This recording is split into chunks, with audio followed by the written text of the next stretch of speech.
बहुत समय पहले की बात है। एक राज्य में वीरेंद्र नाम का राजा राज करता था। राजा छोटे कद काठी के लोगों को बिल्कुल भी पसंद नहीं करता था। राजा के यहाँ काम करने वाले सभी दास दासियाँ हट्टे कट्टे और नौजवान थे। मंत्री जी, आज हम अपने राज्य के भ्रमण के लिए जाना चाहते हैं। हमारे शाही घोड़े को तैयार करके लाया जाए। जी महाराज, हम अभी ले आते हैं। मंत्री इतना बोलकर वहाँ से चला जाता है और कुछ ही समय में शाही घोड़ों को तैयार करके लाता है। राजा और मंत्री दोनों एक एक घोड़े पर बैठकर निकले।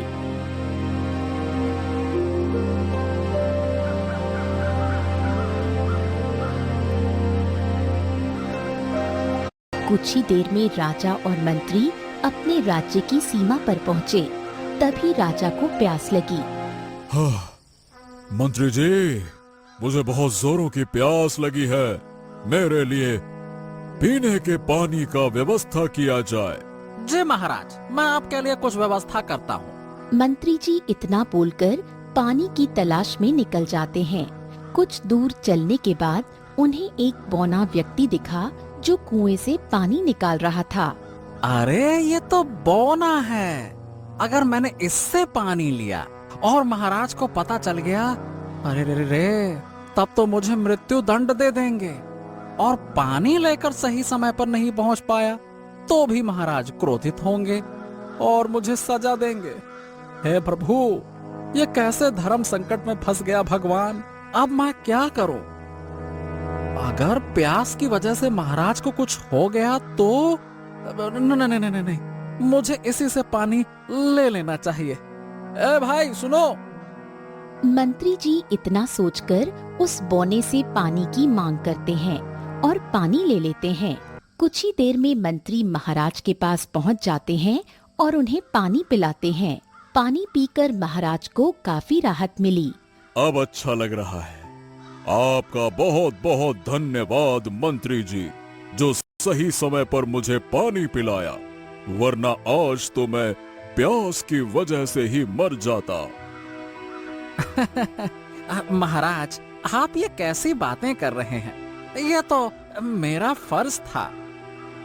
महाराज और मंत्री ये सब बोलते हुए आगे निकल जाते हैं। महाराज, हम राजमहल से काफी दूर आ गए हैं। अब हमें राजमहल की ओर चलना चाहिए, क्योंकि अब कुछ ही समय में रात होने वाली है। ठीक है मंत्री जी, चलिए।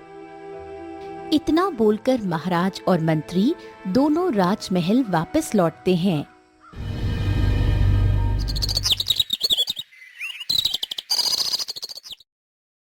सुबह होते ही महाराज राज दरबार में बैठे थे। तभी वहाँ महाराज का गुप्तचर आता है और महाराज के कानों में कुछ कहता है। गुप्तचर की बातों को सुनकर महाराज बहुत क्रोधित हो जाते हैं और मंत्री को बुलाकर कहते हैं, मंत्री जी, हमें आपसे ये उम्मीद नहीं थी। आपने हमारे साथ विश्वासघात किया है। इसके लिए आपको कड़ी से कड़ी सजा दी जाएगी। मंत्री जी महाराज के बदलते स्वभाव को देख आश्चर्यचकित हो जाते हैं और महाराज से कहते हैं, महाराज, मैंने ऐसा कौन सा अपराध कर दिया जिसके लिए आप मुझे दंड का भागीदार बना रहे हैं? मंत्री जी के इतना बोलते ही गुप्तचर ने उसी बौने आदमी को दरबार में बुलाया जिससे मंत्री जी ने पानी लिया था। उस बौने आदमी को देख मंत्री जी को सब समझ में आ गया। अरे आपको तो पता ही है ना कि मुझे छोटे कद काठी के लोगों से सख्त नफरत है।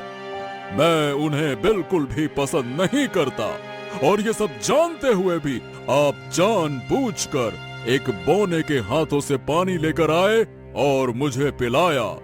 आप ऐसा सोच भी कैसे सकते हैं कि मैं एक बौने का छुआ हुआ पानी पीऊंगा? ओह, इसके लिए आपको और इस बौने को दंड अवश्य मिलेगा। महाराज, कोई भी निर्णय लेने से पहले एक बार मेरी बात तो सुनिए। क्या है ना कि आसपास में पानी का दूसरा कोई स्रोत नहीं था जहां से मैं पानी लाता। सब जगह ढूंढने के बाद एक वही कुआं मिला जिससे ये बौना आदमी पानी भर रहा था। मैं वहां से पानी नहीं लेना चाहता था। तभी मुझे आपका ख्याल आया कि आपको बहुत प्यास लगी है और पानी लाने में अगर थोड़ी सी भी देरी हो जाती तो आपकी जान भी जा सकती थी। यही सोचकर मैंने उस बौने आदमी से ही पानी लेना सही समझा और पानी लाकर आपको पिलाया और आपकी जान बच गई। बस मैंने यही सोचा महाराज। ये सब बकवास बातें हैं। मुझे मरना पसंद है, लेकिन इस छोटे कद काठी वाले लोगों से कुछ भी लेना देना बिल्कुल भी पसंद नहीं है। सैनिकों, इन दोनों को ले जाकर कारावास में डाल दो। इन दोनों को आजीवन कारावास की सजा दी जाती है। ले जाओ। महाराज, महाराज मुझे माफ कर दीजिए, इसमें मेरी क्या गलती है। अरे मैं तो बस पानी भरने के लिए उस कुएं के पास गया था, तभी मंत्री जी वहां आए और मुझसे पानी की मांग करने लगे। तब मैंने मंत्री जी को पानी दे दिया। इसमें मेरी क्या गलती है। महाराज, मुझे तो ये भी नहीं पता था कि वो पानी आपके लिए है। अगर मुझे पता होता तो मैं मंत्री जी को पानी देता ही नहीं। मैं जिंदगी में कभी ऐसी गलती नहीं दोहराऊंगा। महाराज, मुझे छोड़ दीजिए। गलती जानबूझकर हो या अनजाने में, गलती तो गलती होती है। बस ले जाओ। अरे अरे, बौने लोगों से इतनी नफरत। अरे महाराज, आपका पुत्र बौना होता तो क्या करते? क्या आप उस बच्चे को आजीवन कारावास की सजा देते या उसे जान से मार डालते? नहीं महाराज, नहीं। अगर आपका पुत्र ऐसा होता तो आप उसे सजा नहीं बल्कि सीने से लगा लेते। महाराज, अपने और पराये में इतना भी भेदभाव अच्छा नहीं होता।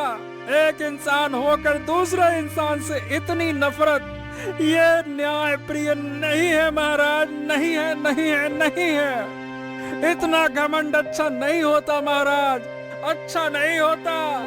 बौने की बातों को सुनकर महाराज बहुत क्रोधित होते हैं और गुस्से से अपने सैनिकों से बोलते हैं। ओ सैनिकों, इन दोनों को यहाँ से इसी वक्त ले जाओ और कारावास में डाल दो। ले जाओ।